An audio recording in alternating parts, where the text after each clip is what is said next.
The bowling ball has undergone a lot of changes over several centuries to become the ball it is today. From a crude stone to carved wood to rubber to moulded polyester, it's been reinvented numerous times. But the latest version has turned out to be a real winner. Roll on.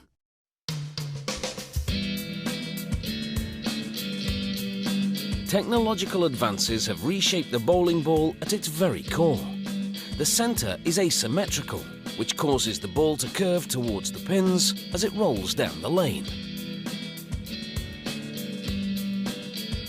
The core is made from polyester resin, blending in minerals like barytes, silica powder and limestone. The result looks like a chocolate milkshake, or make that hot chocolate, because a catalyst triggers a chemical reaction that heats it up. As the mixture is piped into the moulds, it quickly starts to cure and solidify. In just 2 minutes, it's ready to extract. This core is oblong, flat on one side with a knob. There are different versions of this core design, each one carefully calculated to manipulate the bowling ball's performance at a specific skill level.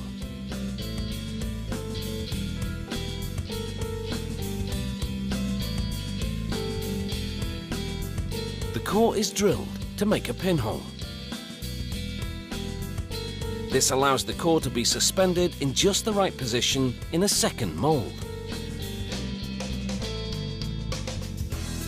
The centre is about to be held in a more uniform sphere.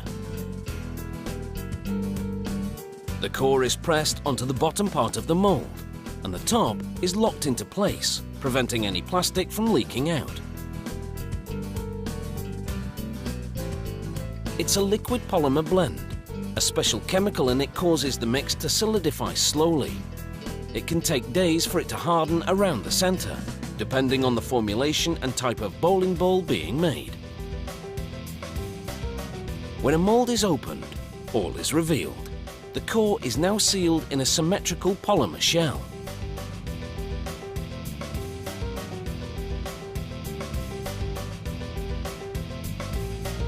Next, it's into a third mould. This one will seal the bowling ball in an outer skin called the veneer.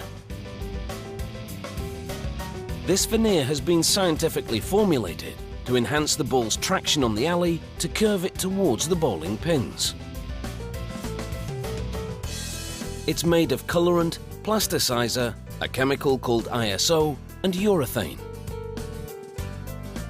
Blending these ingredients produces high-performance polyurethane.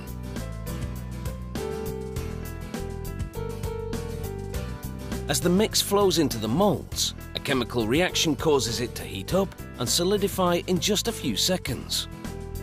It's then put into an oven to boost the chemical reaction. Next, a spinning grinder shaves off the bump which was formed by the overflow at the mould's intake.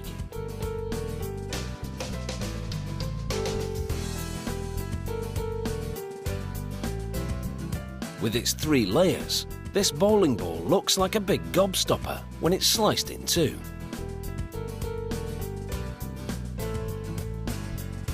And while it may look sweet, it needs a bit more work before it's ready to take on the competition. A lift system delivers the bowling ball to a sanding machine, which roughs up the surface. The coarseness of the sanding varies, depending on the performance goals of the particular ball. This machine heat stamps trademark information onto the surface.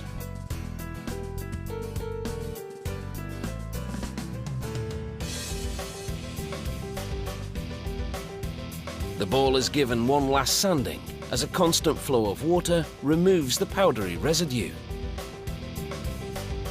The more polished the surface, the less pronounced the ball's curving ability will be. Even this last sanding is for a certain performance standard.